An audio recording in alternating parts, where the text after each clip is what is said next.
Bismillahirrahmanirrahim. Perkenalkan, di sini saya Siti Aisyah sebagai salah satu orang yang termotivasi untuk melanjutkan dakwah. Di mana di sini saya juga akan melakukan sesi wawancara dengan narasumber saya yang bernama Ustazah Nailul Mukarramah, di mana beliau ini sudah terjun di dunia dakwah dari tahun 2013. Kemudian beliau juga sudah mengajar baik itu mengajar ngaji dan mengajar sekolah-sekolah agama lainnya, di mana beliau juga berkecimpung di dalam lembaga yang bernama Kafah Priority, di mana di dalam lembaga ini beliau ini sebagai pengajar dan juga sebagai pendakwah, dan juga murid-murid yang diajarkan oleh beliau ini tidak hanya berasal dari Indonesia, akan tetapi juga yang berasal dari luar. Oke, baik kesadaran ini. Mohon maaf sebelumnya mengganggu-ganggunya. Di sini saya ingin mewawancarai singkat dengan saya terkait beberapa hal yang mungkin bisa memotivasi saya maupun teman-teman yang lainnya untuk lebih menaruh perhatian lebih terhadap dakwah, di mana hal ini kan memang untuk zaman sekarang kurang banyak orang yang berminat dalam bidang ini. Sebelum mulai dari pertanyaan tanya jawab Ustazah, mungkin bisa jenengan paparkan dulu mengenai latar belakangnya Ustazah sendiri. Baik, saya Nailul Mukarramah, asalnya dari Sidoarjo. Jadi dulu saya untuk pendidikan non formal ya, pondok pesantrennya dari saat SMP 2009 sampai kuliah semester 3, jadi 7 tahun yang sama. Seperti ini. Lalu lanjut di sini biasa ada dari 2019 hingga 2024. Jadi untuk dakwah itu ya semuanya dimulai di pesantren, karena di dalam pesantren alhamdulillahnya ada pembiasaan program penyampaian ilmu agama pada umumnya itu. Mungkin bisa dijelaskan lebih lanjut Ustazah mengenai programnya itu bagaimana sistemnya? Kalau yang dulu pesantren yang saat masih sekolah itu setiap minggu itu ada seperti pertemuan dengan teman-teman, jadi ada tugasnya. Siapa yang bagian di dakwah, siapa yang bagian MC, seperti itu kayak muhadharah MC. Jadi di-prepare dulu, jadi materinya memang disiapin, nanti disampaikan, terus ada komentatornya. Berarti itu disampaikan semua santri dan juga ada ustadznya, ada yainya, dan itu perempuan di sini laki-laki jadi sepondok. Oh, untuk materinya memang harus, mungkin karena ada pengasuhnya gitu ya, jadi memang harus di-prepare dulu materinya. Harus dibahas dulu. Tapi kalau untuk waktu Ustazah masih sebagai santri dan juga audiensnya itu merupakan sesama teman gitu ya, itu kira-kira materi apa yang pas untuk mereka itu? Disesuaikan saya pas saat itu ya, mungkin pernah kayak tentang ya, sabar, tentang semangat menuntut ilmu, terus semangat menggapai masa depan, saling mengingatkan. Jadi kita tuh jangan stuck aja di situ, jadi harus terus berkembang. Kemudian apa sih yang menjadi inspirasi dari saya sendiri untuk lebih banyak menceramai orang, atau misalkan lebih banyak untuk mendakwahi orang untuk lebih kembali ke jalan yang benar, itu apa inspirasinya? Mungkin awalnya dari kiai saya ya, karena beliau selalu bilang seperti ini, dimanapun besok kalian ditempatkan itu harus menyampaikan dakwah. Jadi sampai saat saya memilih jurusan kuliah itu sebenarnya yang saya ingin mengambil jurusan agama, tapi kata saya jangan ambil agama, ambil saja yang umum, karena di umum nanti ilmu agama kita bakal kepakai, karena banyak yang awam. Tapi justru ketika kita ngambil jurusan agama, karena sama-sama tahu, jadi sama-sama diam. Terus saya buktikan sendiri pas kuliah di kelas speaking pas itu disuruh ya speaking satu-satu, ya harus disiapin dulu materinya. Nah, ini menurut saya itu mungkin doanya saya nyoba pakai konten yang Islami. Walaupun sekelas nggak ada yang pakai itu, semuanya pakai tentang fashion, tentang global yang terjadi di dunia ini, gimana saya coba pakai yang Islam ini. Ternyata satu-satunya orangnya gitu yang tahu cuma saya. Terus ternyata sama dosennya sangat diapresiasi karena kok bisa masukin itu di situ dan dia pakai ngembalin. Terus setelah itu akhirnya banyak ya dosen itu dan teman-teman itu tanya tentang agama ke saya. Itu banyak orang yang awam. Kalau boleh tahu dulu kampusnya di mana nih? Di UIN Sunan Ampel Surabaya.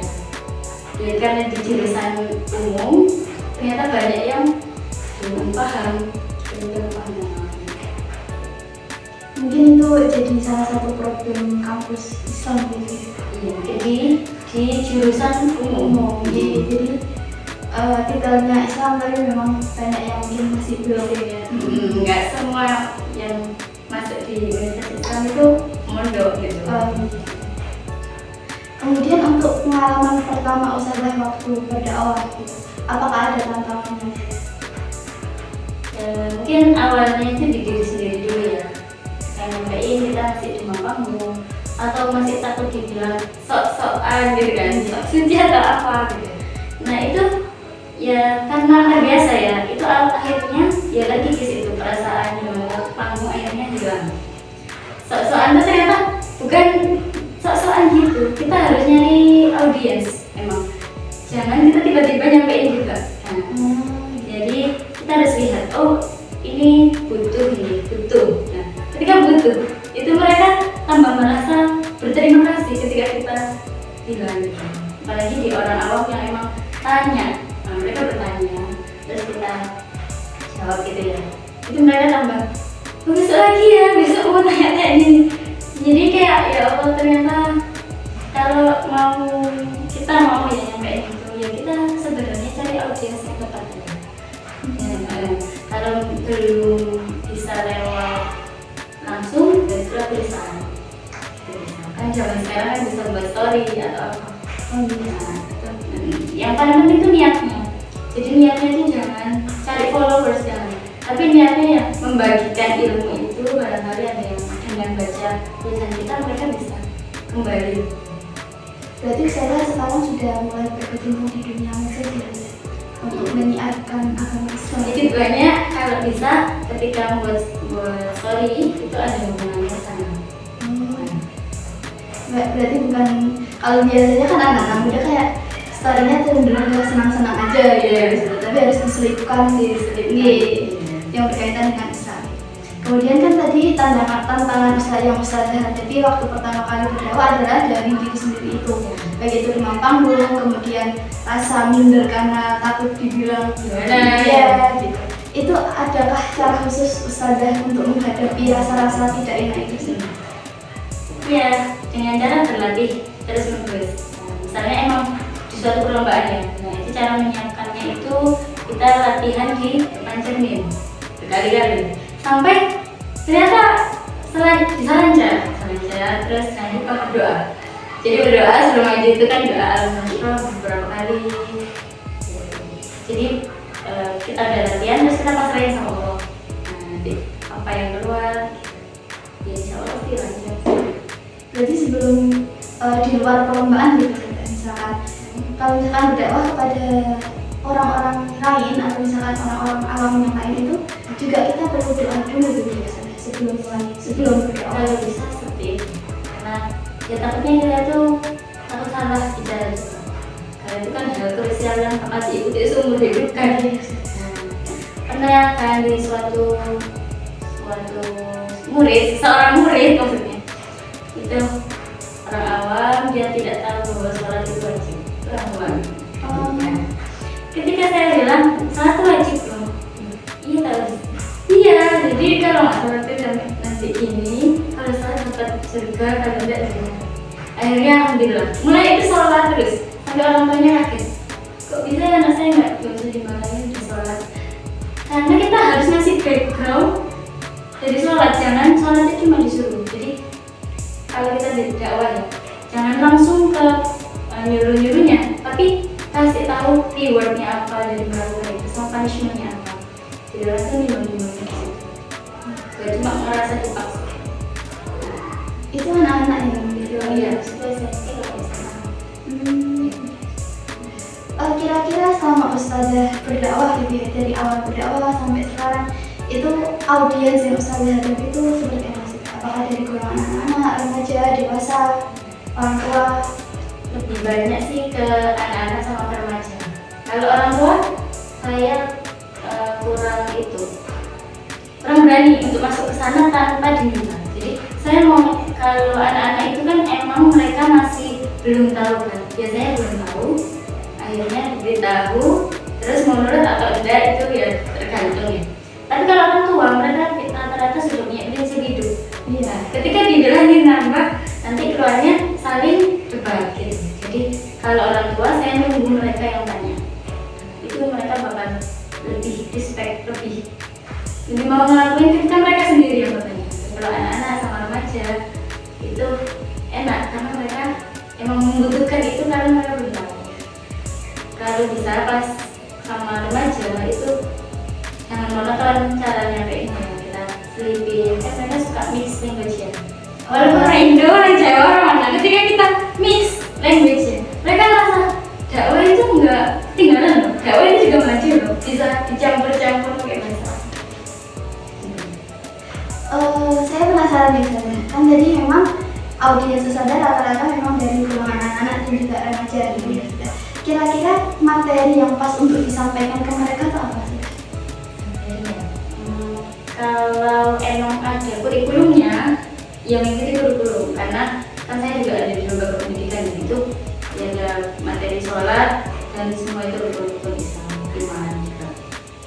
Tapi kalau secara langsung aja, kita bisa ke pergaulan, pergaulan mereka, kebiasaan sehari-hari. Itu ya tanya dulu. Cari dulu sebenarnya, cari dulu apa masalahnya, langsung kita masuk ke situ. Jadi misalnya dia punya masalah tentang belajar, apa harus belajar gini-gini. Oh Islam tuh bilang loh bahwa menuntut ilmu itu gini-gini. Jadi dicari tahu dulu materi apa. Kita sesuai juga, walaupun mereka anak-anak, tapi kan yang dihadapi juga beda-beda. Tentang belajarnya, tentang pergaulan mereka yang terlalu bebas, atau mereka belum berhijab, atau belum sholat. Kalau untuk anak-anak SD pernah nggak Ustazah mendakwahi mereka itu? Iya ada, biasanya kan ada, dulu itu ngajarnya mulai TK sih, TK, SD, SMP. Ya ada. Saya penasaran Ustazah, ini dari diri saya sendiri gitu ya. Soalnya kan memang anak-anak yang masih kecil SD gitu kan, mereka tuh memang pikirannya kan cenderung abstrak gitu ya. Apalagi berkaitan dengan Tuhan, kemudian surga neraka gitu ya. Itu bagaimana jenengan itu sebagai pendakwah itu mampu menggambarkan kebaikan itu tapi dengan imajinasinya anak-anak gitu.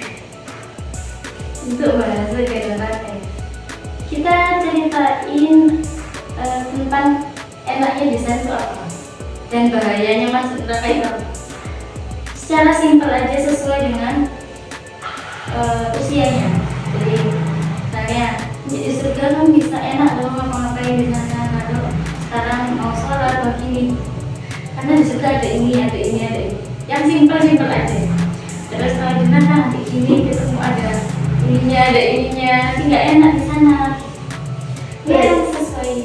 Jadi boleh menggambarkan neraka itu sebagai misalkan api terus dibakar hidup-hidup Ya boleh gitu sih, boleh. Kan ada juga buku-buku yang bahasa itu ya, itu bisa kita display, misalnya itu lewat Zoom, itu display. Maka itu gambarannya hampir kayak gini. Aku nggak takut tadi itu. Ya bisa ini mereka sukanya apa? Misalnya juga mereka suka game ya. Maksudnya game itu juga sebagai misalnya kita mau cerita kisah kita ngambil kisah dari nama-nama pemain di game mereka. Nanti bisa mereka lebih senang gitu. Berarti sebagai pendakwah juga perlu berpikir kreatif mungkin gitu. Menyesuaikan dengan pikiran anak-anak. Mereka kalau bosan juga susah. Selesai urus kayak main dulu ya, kuis ini ya, kuis misalnya kita mau mau ngecek pemahaman mereka tentang agama bisa diisi. Kalau untuk remaja itu kan memang mereka memang sudah mulai paham gitu ya, tentang batasan-batasan, terutama misalkan batasan antara laki-laki dan juga perempuan gitu ya. Nah itu untuk dakwah sendiri atau apakah ada pembatasan gitu ya?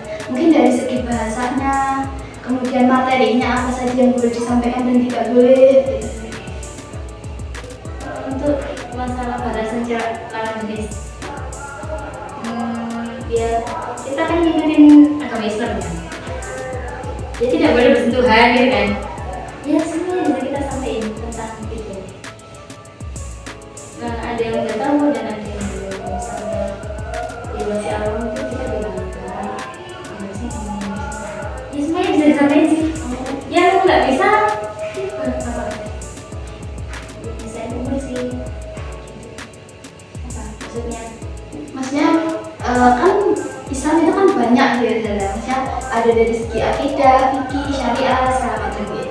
Itu kira-kira materi itu yang boleh disampaikan dan juga tidak boleh itu apa saja? Maksudnya kan harus menyesuaikan umur gitu saja. Takutnya ketika disampaikan itu malah jadinya salah kaprah.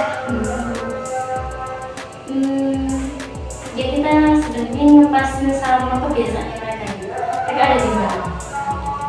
Kalau di sana ternyata mereka udah menghadapi masalah itu, ya kita masukin tentang materi. Jadi kita belum ya, dan kita masih di situ. Ada target sebenarnya.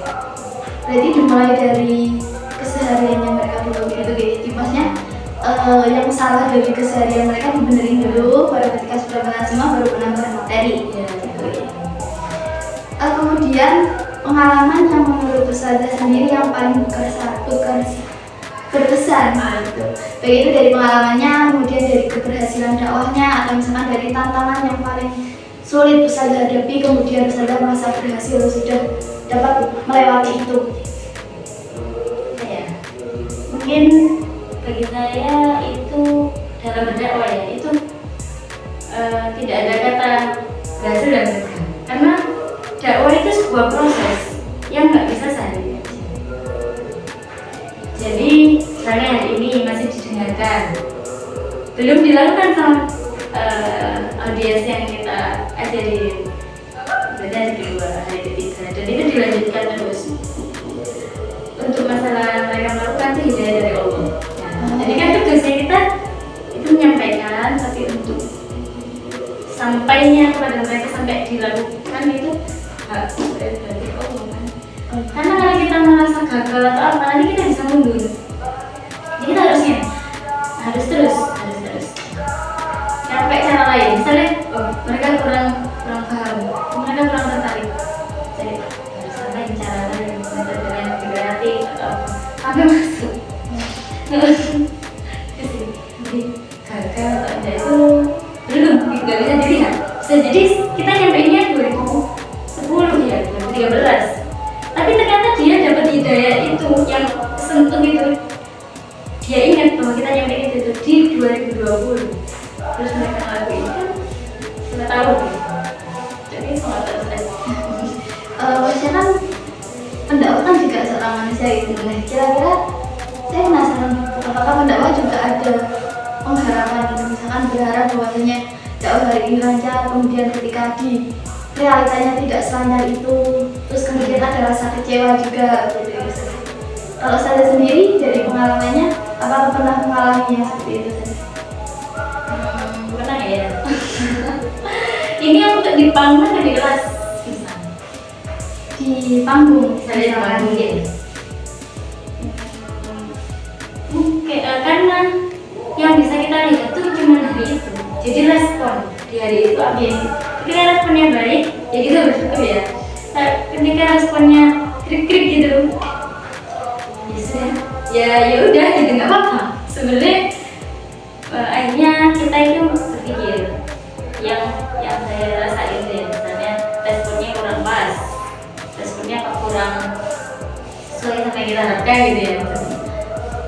Ya mungkin ya setelah turun dari panggung itu yang kita pikir apa ya yang kurang. Mungkin tadi kurang sesuai realita yang terjadi. Misalnya kita masih terlalu berpatok sama materi. kurang bisa menyapa audiens, bisa jadi ya. Karena kan kalau yang di panggung ada beberapa hal kan yang kita perhatikan, bukan hanya materi tapi juga menyapa, terus koneksi sama audiens, atau bahasanya kurang masuk dan kita terlalu tinggi padahal audiensnya itu masih nggak nyampe di bahasa ini. Jadi introspeksi istilahnya, introspeksi. Tapi kalau ketika pas itu banyak respon yang bagus, ya alhamdulillah. Doanya ya semoga bukan nyampe aja tapi bisa diaplikasikan sama mereka. Dan jangan lupa kita sendiri yang menyampaikan juga harus ya berlatih juga terus untuk melakukan apa yang kita sampaikan. Jadi ketika dapat respon yang kurang berarti harus lebih introspeksi diri untuk lebih upgrade diri gitu. Soalnya kan memang kalau dari kebiasaan anak sekarang memang kan sekali dapat kekecewaan biasanya langsung menyerah gitu saja. Jadi mereka cenderung kayak sudahlah nanti kayak terulang lagi kayak kejadian yang kemarin gitu. Semuanya kan proses kita di kuliah ya. Jadi tuh awal semester 1 nggak pede untuk presentasi ya, tapi lama-lama ya segitu gitu kan, akhirnya bisa menguasai kelas. Proses aja, jangan nyerah gitu. Berarti salah langkahnya itu yang ini. Kemudian tantangan dakwah yang Ustadzah hadapi di era modern sekarang, jangan dari medsos juga, kemudian dari pola pikir masyarakat sekarang. Soalnya memang kan pola pikir masyarakat sekarang kan cenderung berbeda sama pola pikir masyarakat yang dulu gitu. Generasi sekarang aja sudah beda gitu. Jadi kalau generasi dulu memang ketika dikasih tahu ya sudah manut patuh gitu kan. Kalau sekarang tuh kayak dulu ya, dulu. Jadi kira-kira apa solusi yang tepat untuk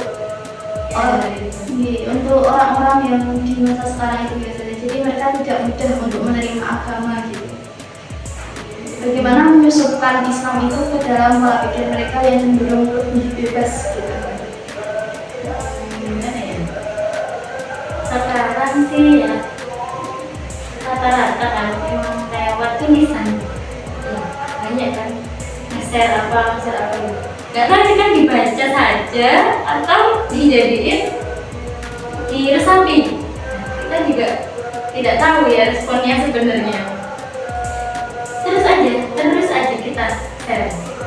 Bisa jadi kita merubah itunya aja, misalnya kalau lewat tulisan nanti desainnya itu bagus. Terus kita kasih realitanya. Jadi awalnya itu mungkin mau buat suatu tulisan yang tujuannya dakwah, itu kasih awal yang sesuai sama yang lagi viral. Itu biasanya suka ya, misalnya kita mundir kan 2000 berapa namanya viral mundir 2022 kalau mundir kan. Nah ketika masuk mundir pasti dibaca. Nah bawahnya ini kasih hadis yang melarang itu, kasih ayat Al-Quran itu. Langsung masuk kesimpulan bahwa melakukan ini itu dosanya ini. Maka Berarti lebih ke to the point gitu ya. Sama lepasin yang lagi viral. Orang sekarang itu yang viral dicarikan Promo memang. ya, yang viral itu lagi mungkin pendakwahnya langsung jangan nunggu besok karena mereka bakal ngikutin ya promo dari sana ngikutin, nggak tahu yang bener yang mana. Kita sebagai mewah masuk ke situ, masuk untuk ngasih ini yang benar, ada hadisnya ini, walaupun mereka awalnya cuma baca tapi sebenarnya begitu nggak boleh. Sebenarnya flexing itu gini, masuk aja di situ. Berarti kamu ini udah bukan kita buka soal teknologi gitu ya. Teknologi sama viral-viralnya deh, jangan dijauhin mbak. Ya masuk, tapi masuknya bukan ingin doang ya, harus sambil dakwah. Kalau kita langsung cari solusinya di situ. Hadis Rasulullah sama Al-Quran sudah lengkap dan jangan kurang. Sekarang kita masih banyak sebenarnya. Insya Allah kalau yang viral cepat untuk tidak sampai mau. Jadi kalau dikaitkan dengan Quran dan juga hadis untuk membuka rutin. Kemudian yang terakhir ini saja,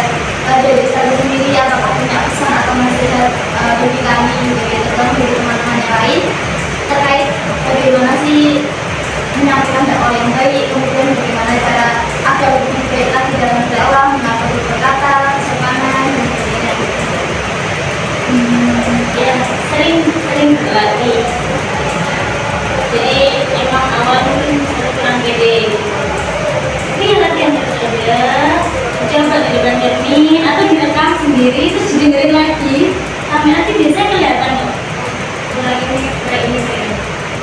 Terus gimana sih biar bagus lirisnya itu disusun dulu terus ini terlalu monoton kasih pisah lagi dan terus kisah yang terjadi sekarang itu suka banget hal yang lagi terjadi itu tidak kumpul kita nah langsung ketika mereka dengar karena mereka tahu ada yang relate mereka langsung melek gitu kan iya kesimpulan terus kasih pendapat tidak bagaimana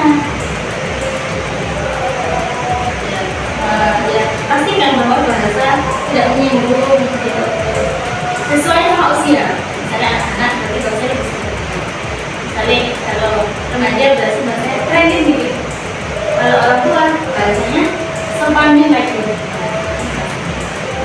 kamu pasti mau timing juga ya betul-betul timingnya ini pertanyaan dari saya lagi nih, saya masalah ini. Sekarang kan memang lagi naik-naiknya atau booming-boomingnya berita mengenai seorang pendakwa tetapi berperilaku kurang sopan terhadap orang lain, jadi lebih tidak menghargai orang lain gitu. Itu kan memang sudah tersebar di medsos gitu ya. Jadi banyak orang yang berpendapat bahwasanya berpandangan bahwasanya pendakwa sekarang itu jelek gitu. Bahkan mungkin saya tidak tahu ya, mungkin ada saja orang-orang yang memang di luar dari agama Islam, mereka itu berpandangan bahwasanya Islam itu buruk karena pemuka agamanya tuh melecehkan sesama manusia gitu. Nah, kira-kira saya punya saran atau misalkan punya pandangan bagaimana sih agar menaikkan citra pendakwa sekarang gitu ya? Semuanya yang berawal dari niat. Kalau niat ingin viral aja ya nanti takutnya salah kaprah. Menurut Ustadz Halim yang mengajar di SAD ini memang katanya sebelum viral harus alim dulu. Setelah alim itu kita nggak tahu misalnya kita tidak bisa di video terus diviralin karena isinya tadi kita kan sudah punya niat, bukan niat yang sebenarnya bukan niatnya diri kita untuk viral enggak kan, niatnya isi yang kita sampaikan itu bermanfaat bagi kita. Kalau niatnya kita emang nanti isinya itu bakal biasanya nol. Kita kalau niat isinya kita sampaikan dia nyampe, insya Allah ya Allah nyampe ini terus. Ya Pak, walaupun sampai kemana-mana. Ini niat, niatnya juga. Niatnya jangan kitanya, tapi isinya. Kalau kitanya ini itu tidak aktif, bukan jadi pendakwa. Jadi iya, isinya. Niatnya. Itu tadi teman-teman dari beberapa jawaban yang diberikan oleh Ustazah hari ini. Jadi dari beberapa pertanyaan saya juga, kemudian dari pendapat juga dari Ustazah hari, dapat saya simpulkan bahwasanya memang awal berdakwah itu biasanya problem solvingnya adalah dari diri sendiri. Jadi sebelum teman-teman yang lain, baik saya sendiri mulai berdakwah di lingkungan luar, maka lebih baik adalah kita mengatasi diri sendiri dulu, baik dari sikapnya, niatnya lagi ditata, kemudian tutur katanya lagi, bagaimana berlaku kepada yang muda, tua, dan juga seumuran itu harus diperhatikan lebih dahulu. Kemudian juga ada beberapa poin yang digarisbawahi mengenai tantangan untuk zaman sekarang. Jadi memang zaman sekarang itu memang berbeda dengan yang dulu kala, bahkan berbeda dari kami waktu masih kecil gitu. Jadi bagaimana kita harus tetap mengikuti arus zaman. Jadi meskipun sebagai seorang pendakwa, kita tidak boleh yang namanya egois untuk diri sendiri. Jadi kita harus tetap mengikuti alur, akan tetapi dengan catatan harus tetap menyebarkan kebaikan kepada semua orang, karena itu memang salah satu kewajiban bagi seorang muslim. Sebenarnya